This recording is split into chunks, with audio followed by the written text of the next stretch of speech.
Ok nó rồi nữa nó để vô anh nè nó cú style á to là ở nhiều miền nào em nó mà tới chỉnh ta là nếu như bố hay thì chỉnh là chỉnh lý cha là chỉ chỉnh nó này sai nữa ê chỉ cho không biết gì đi hộp tô đủ có cho ok anh nhìn thế đó chỉ chế tiền nông rau sư cho đấy lúc mà nó tiền cho bông mà nó nữa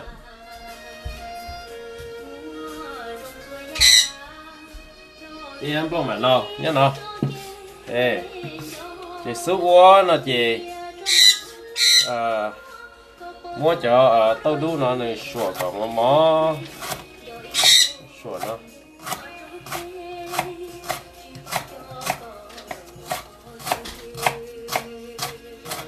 đấy sủa có còn mò đi mò to nữa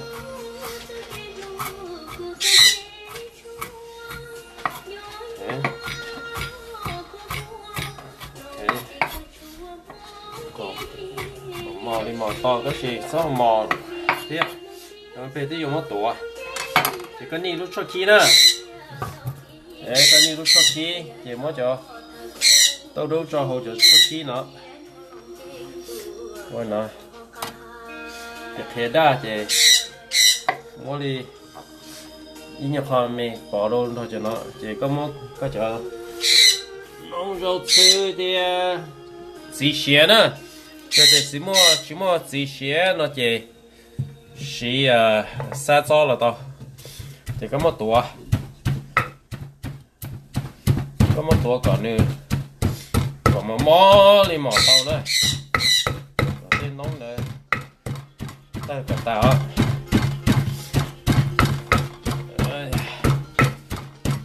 một tổ nữa một tổ còn một mó sẽ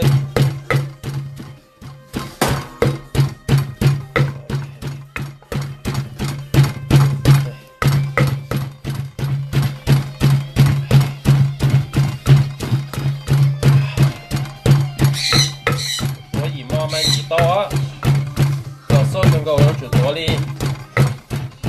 còn nữa là có sai dùng trong tà xem mà, đây,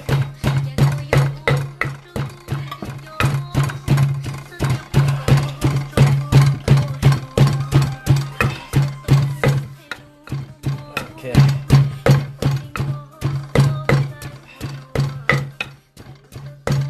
ok, nên nó sẽ dễ tao là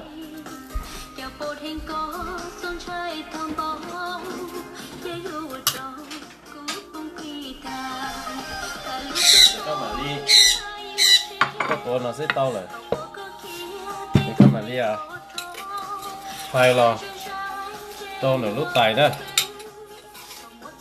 đấy cái tao nó lúc tài thế chỉ lấy có cho ôi trời xanh thế chỉ lấy nữa cái lấy gì cái mà xí cột gió mà bây giờ cho chia mà hay là rong đấy chỉ mà chỉ một cái chia rồi một cái frozen thế nhớ là có những non gì cái mua còn đâu ra chuyện gì cái mua thì mua là thế nhưng mà nâu đấy cho thay cho tới thế nữa thay còn lấy cho tới gì nhé từ lúc mà nâu sao thay cho tới gì nhé sang đầu sao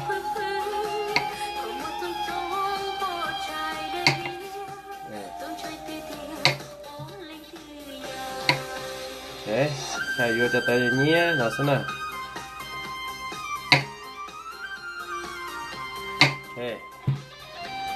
vì khó đỡ nói gì thì mua to thì mua nhiều mà tại khó đỡ là tại rồi có mua khó đỡ rồi mà trong một mình chỉ nhé nè cái gì là tại mà lâu đấy khó đỡ là thế nào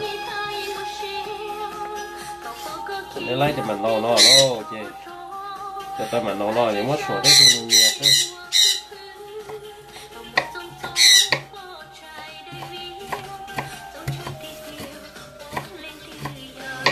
nhẹ đi nhẹ tao không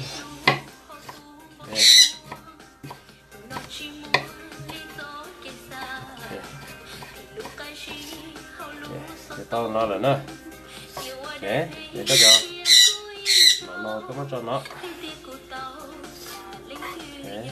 cho nó có chấm luôn mà nào hết rồi nó về cho mê cho liếp nó đây là tết thu cả số cái tết đây cả mê chơi nhiều chơi nó thế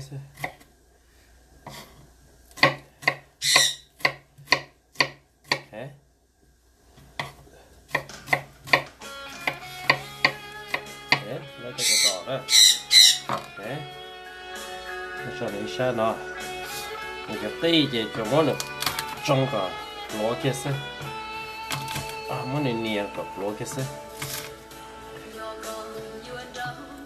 ok,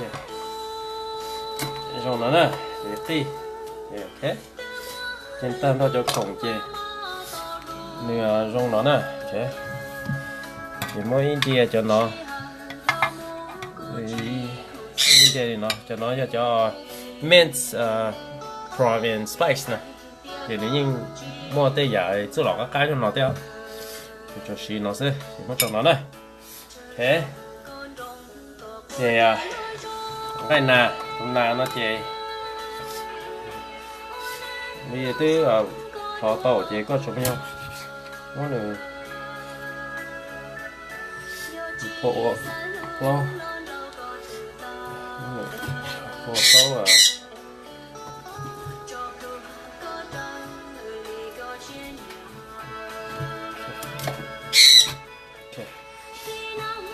có chụp này lại có giống nọ xem này lo luôn lại còn đây xem lại có giống nọ giống như là gì cái tá nó gì của cái trong lịch sử của mất tiền cái của cho tệ đua sao đua cái tá nó tại chỉ vào đi nè đấy cái bắt sàn nó thế có tờ thế đó nè giống như tá với mình nó rồi nó chảy nó những to ấy à giống như tá nó chảy từ cái to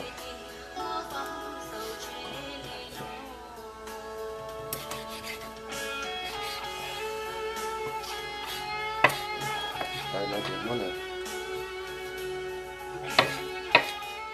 cái nào nó mò đi á chỉ tha ôn đấy nữa cái sai sao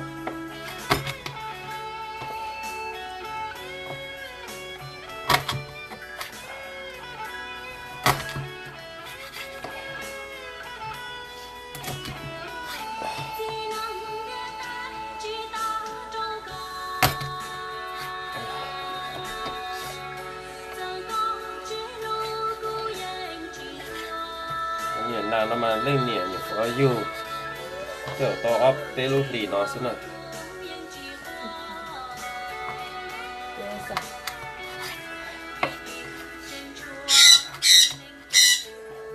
không nữa thế nó nữa ớt thêm miền này gì tới to tấu miền nó lại thế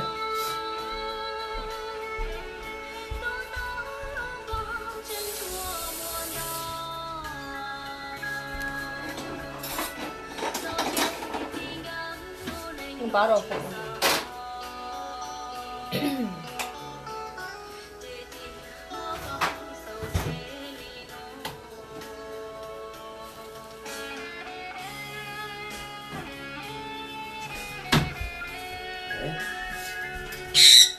cái chủ ni anh chị cái phụ trọ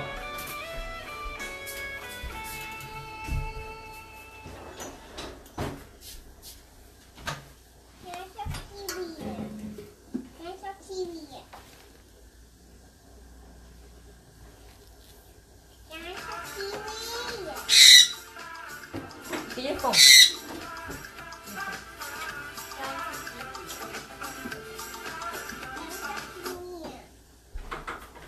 Đó, thì á. Đấy nhỉ, họ chở với mẹ. có chơi với mẹ đâu còn sao chơi chưa nào nhở À, thế mỗi họ chở với mẹ nữa. Chở đã chưa là to, đó chỉ mà. Cho nó thì cũng mới vỏ cả sao. có chơi với mẹ thế chỉ chưa nào Mỗi chở với mẹ nữa, chị lo là. Bây giờ cho một chiếc rồi không? có khi được anh chủ sát cho cả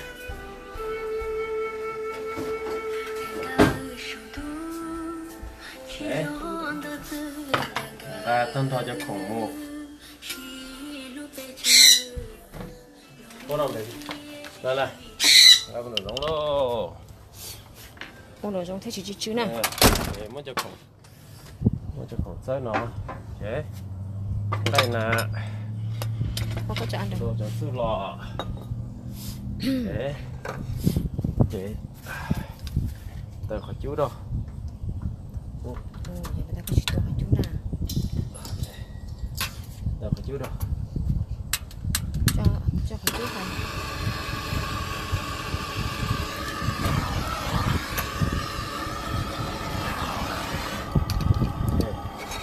Cho. Ok.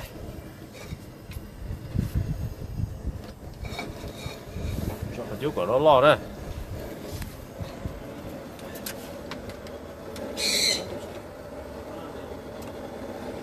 cái nào chị Ok. Đó nè. Cho khỏi chú của nó lo đi. Lo tôi. Đấy. cái thằng ngày đĩa đỏ nào Ê, con nó nè. Đấy, đầu tiên này chỉ có một cái sauce nó to. To đâu cho nhau. Đấy, mua thịt. Có tôm bông mà nào. Ở mà nào à. Ở nhện. Tiêm bông mà nào nè. Chín to tới chỉ đâu nó.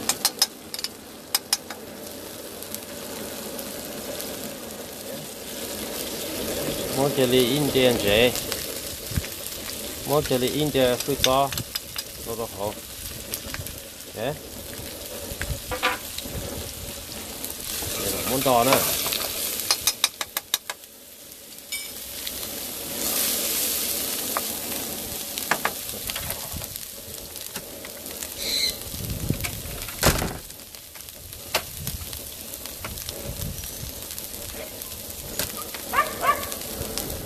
Cho ấy nhà chơi rồi là món to cái nhà to cho. Thì nó mà tới lió. Thế, chỉ một chi, chỉ nó rong nó nè. Thế. Một chi to rong cho nó cho miệng nè nè. Thì một mó xong mà có chỉ than, có cỏ. Chưa cái để nó mà khá chấp rồi liêu. Thế. Có chi chỉ cho tu lò, thế everything chỉ nó rong nó nè. Thế. Đó nè. Nam mà nhiều mua nhà đâu già sao quá thế mà qua đâu cũng bắt nó chỉ qua ý khó chỉ cho nó thế để có tàu lo chỉ có bao để cho khủng nó thì những ký trong tàu là gì mua tàu mình chỉ là có tiền của cũng như thế đó cái đó không có chuyện nào cho nó hỏng được đấy. Thế, không có chuyện nào cho nó hỏng. Cái món giò thế mà. Thế. Cái món giò. Thế.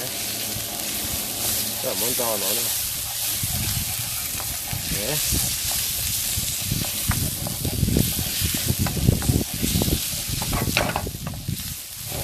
Đấy, để còn người mà đi lên cho.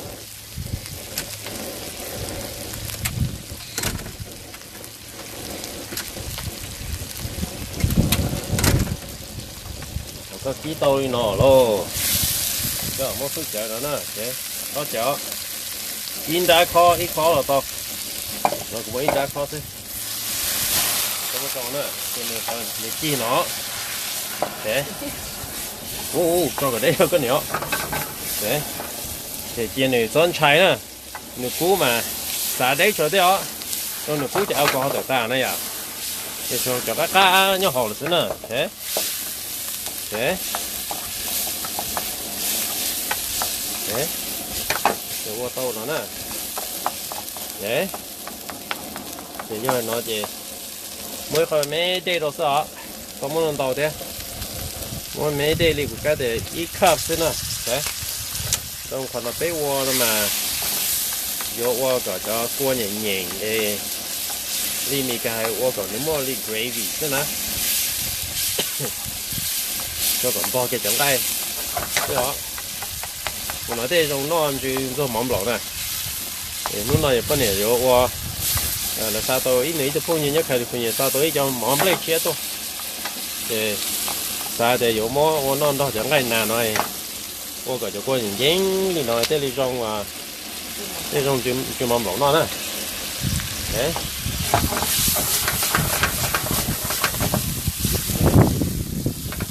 nó này lúc qua nó cũng cố vậy thì cũng nó cả chim lại chứ nó mà tức là tao cá thế nào giờ chỉ chim lại nó mà cá liền đấy đấy nào là đấy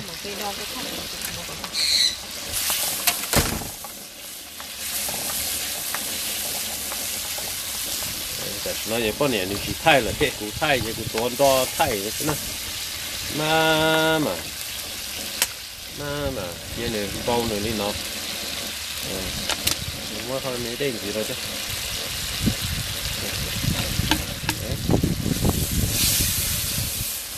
đấy ô chưa khai điểm nữa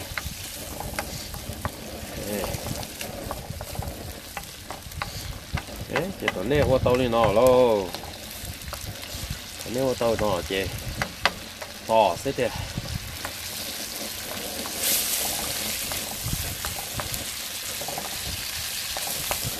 trên đường bao này trên đường bao này nó đường bao nó ta chị ít thế có cho cua này lâu thế này nhìn nhanh là chị vừa lên là sao để muốn chơi mình nữa chứ tới play cho我当年赢了呢这嘛你啊大家杀要得要去看这里家那些嘛mỗi mình这都是要得nhiều còn gì看的nó làm mà đi mua cái con gì đâu cái gì đi nữa để cho nó nhiều năm nào mò sao nhiều nào mò thế là gì cá để đi bé cho nó chỉ nữa bé cho nó chỉ cái gì nhưng tàu rồi nó nếu như bỏ cỏ đây rồi đó thì chúng ta vẫn dư liền đấy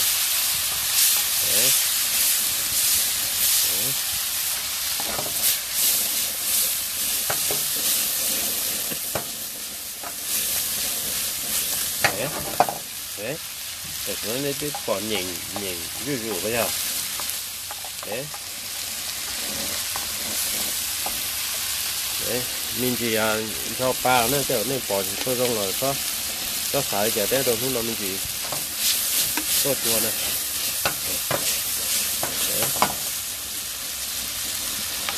đấy trong nữa trong đi nó đấy vô là tàu đó vô là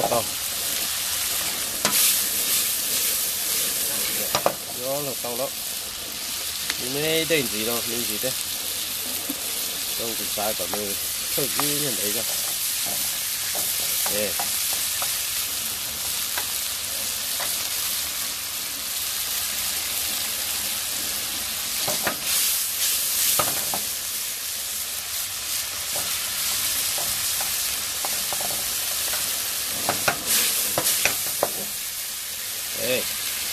cái để cho lấy chi trâu là thành gì thế để chọn đây mình tới chỗ này có nhìn lắm ô cho ba được thế cho cái gì xé ra bỏ nó ra lấy tới đi bỏ rồi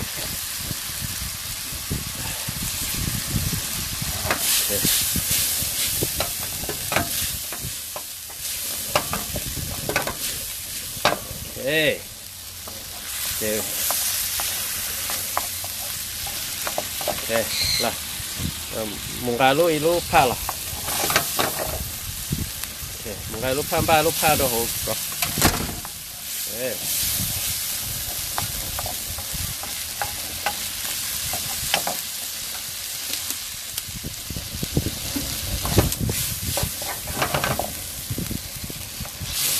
nói tí ready để cô chân có bao nhiêu một bài lúa ở pha giờ mới cho nên đổ đồ hồ đồ này sai nữa thế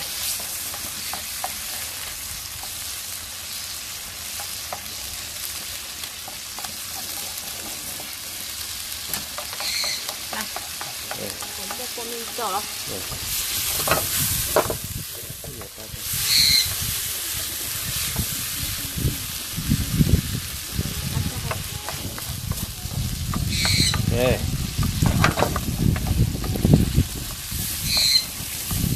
Để tao lắm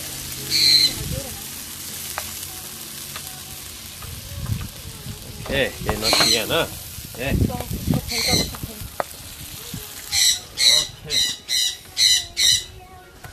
giờ muốn cho cái rau nó nữa ok thì những cái này mà rau nó cũng cần nhánh lên nó mà thế thì rau nó rau mắm lộn chưa nữa ok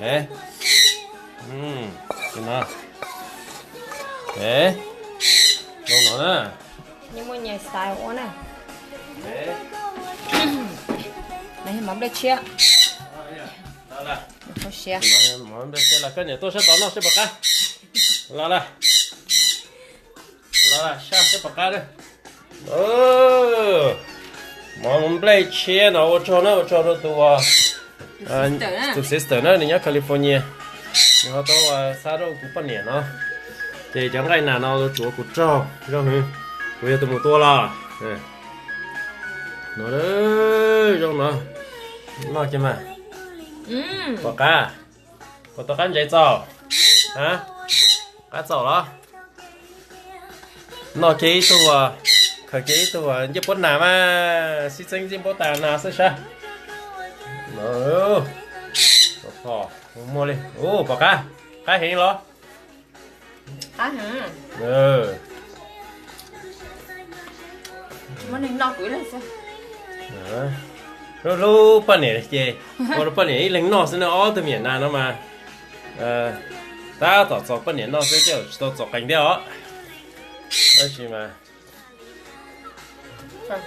cái kiểu đó ok cho nó nữa cho phong nhiên nữa cũng cho cái này qua thơ style em cái nào nè đi quý chữ qua thì do khăn nó lưỡi rau mà chỉ dùng mua ý à ó bé dạng gì đó tới khi mà còn nó cho thơ style thế này ok để nó nè để xin chỉ nói lưỡi nó mà xin chỉ lưỡi đại đua